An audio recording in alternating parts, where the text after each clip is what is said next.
নমস্কার আমার extended family. আজ আরো একবার বড়ালসের গল্পের আসরে তোমাদের সবাইকে স্বাগত জানাই। আমি তোমাদের বন্ধু রাহুল। তবে আজকে বড়ালসের গল্পের আসরে কোনো সংগৃহীত ভৌতিক গল্প নয়, বরং আজ বড়ালসের গল্পের আসরে বর্তমান সমাজের বুকে ঘটে যাওয়া সত্যি ভৌতিক ঘটনা। ঘটনাটি ঘটেছে আমারই খুব কাছের একজন মানুষের সাথে, আর ঘটনার স্থান আমাদের সবার প্রিয় শহর কলকাতা, হাওড়া ব্রিজ। হাওড়া ব্রিজের তলার গঙ্গার বুকে।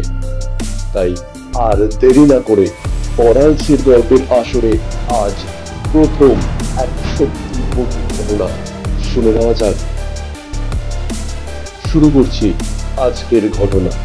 ঠিক যেভাবে আমার বন্ধুর থেকে ঘটনাটি আমার শোনা, ঠিক সেইভাবেই কোনো কিছু পরিবর্তন না করে আজকের ঘটনাটি তোমাদের কাছে উপস্থাপিত রইল। সন্ধেটা ঠিক আর বাকি 5টা দিনের সন্ধ্যের মতোই সাধারণ ছিল। আমি বক্তা সারাদিনের অফিসের ক্লান্তির পর টোটো ধরে যাচ্ছিলাম বিয়েবাড়ির অনুষ্ঠানে। তাই সারাদিনের অফিসের ক্লান্তির পর চলতি টোটোতে খোলা হাওয়া নিতে নিতে হঠাৎই ফোনটা বেজে ওঠে আমার পকেটে। যথারীতি ফোনটা বের করে অফিস রিলেটেড কোনো কল দেখে একটু চোখে মুখে বিরক্তির ভাব এলেও কর্তব্যবশত ফোনটা ধরলাম। আর ওপার থেকে আওয়াজ এলো, দাদা কেমন আছো?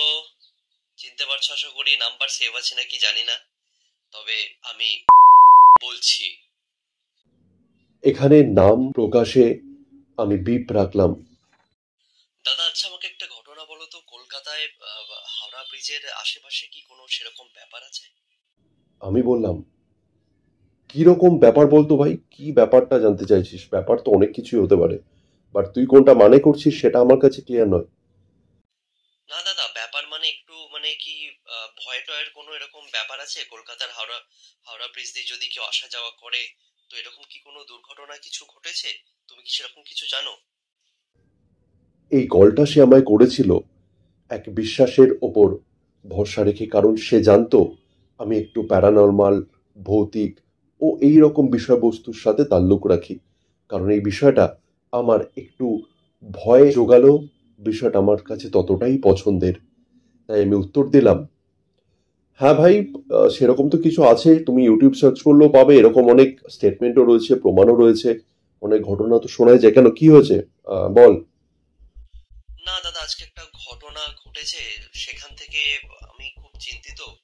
আর আমি যেহেতু শহরের বাইরেও রয়েছি চাকরি সূত্রে, তাই হঠাৎ করে তোমার কথা মাথায় এলো আর তোমাকে আমি ফোনটা করলাম। আমি বললাম, ঘটনাটা বল, কি হয়েছে বিস্তারিত বল, কিছু বুঝতে পারছি না, কি তুই রিলেট করছিস, কি বলতে চাইছিস। ওই পার থেকে জবাব এলো, না দাদা, আজকে আমার বাবা জানো তো, ওই কিছু কাজের জন্য হাওড়া ব্রিজের মুখটায় নেমে শরীরটা একটু খারাপ লাগছিল না, তো উনি ভেবেছিলেন হাওড়া ব্রিজটা গঙ্গার হাওয়াতে হেঁটে হেঁটে যাবেন হাওড়া স্টেশন, শরীরটা ভালো লাগবে। তো যেখান থেকে হাওড়া ব্রিজের শুরু হতেই যে রাস্তাটা নেমে যাচ্ছে না ফুল মার্কেটের দিকে, তো সেখানে বাবা একটু দাঁড়িয়েছিল। দাঁড়িয়ে বাবা যেরকম সবাই গঙ্গার দিকে তাকায়, দেখে পরিবেশ, দেখে হাওয়া খায়, মজা নেয়, বাবা সেরকমই করছিল। কিন্তু হঠাৎ করে না, মানে যেটা বাবার মুখ থেকে আমি একদম ঘটনাটা শুনলাম সেটাই তোমাকে বলছি দাদা। আমি বললাম, বলতে থাক, আমি শুনছি সবটাই।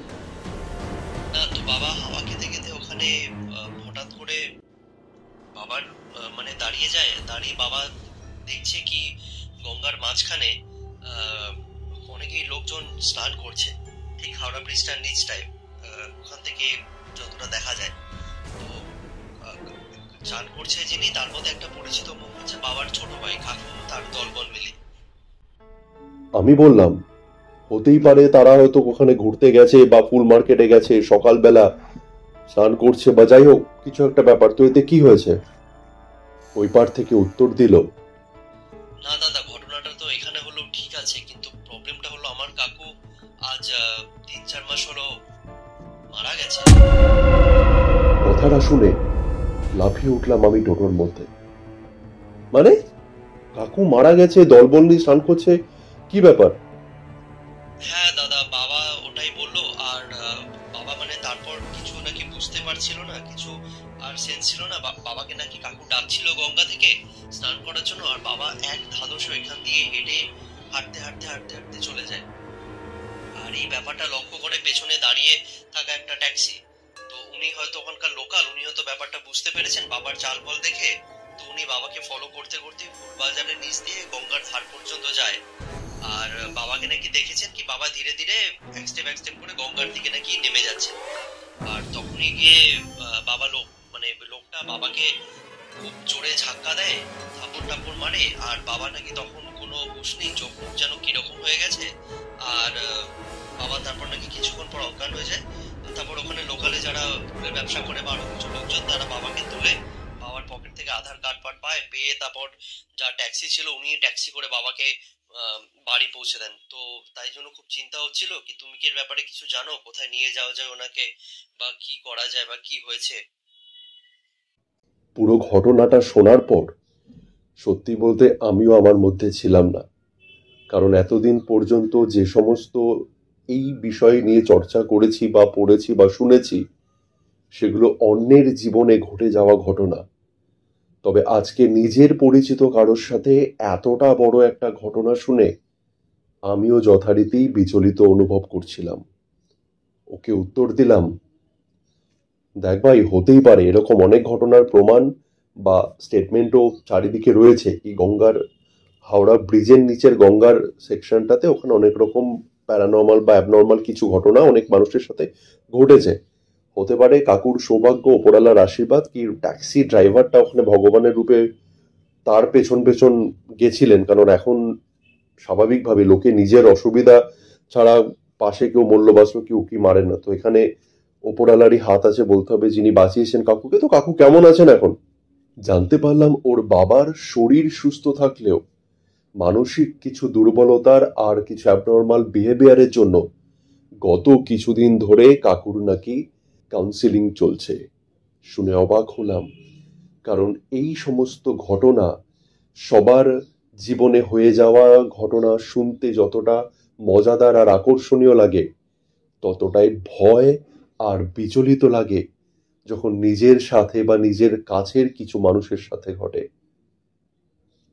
এই ছিল আজকের ঘটনা, যেটা ঘটে যায় আমাদেরই প্রিয় শহর কলকাতার বুকে হাওড়া ব্রিজের নিচের গঙ্গা বক্ষে। ঘটনাটি তোমাদের ভালো লাগলে লাইক করো, আর এই বিষয়ের ওপর তোমাদের কি মতামত জানানোর জন্য বড়ালসের কমেন্ট বক্স তোমাদের সামনে সবসময় খোলা আছে। সবাই ভালো থেকো, সুস্থ থেকো, নিজের পরিবার আর নিজের একটু বেশি খেয়াল রেখো।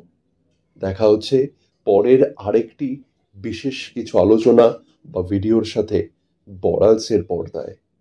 অসংখ্য ধন্যবাদ ঘটনাটি মন দিয়ে শোনার জন্য।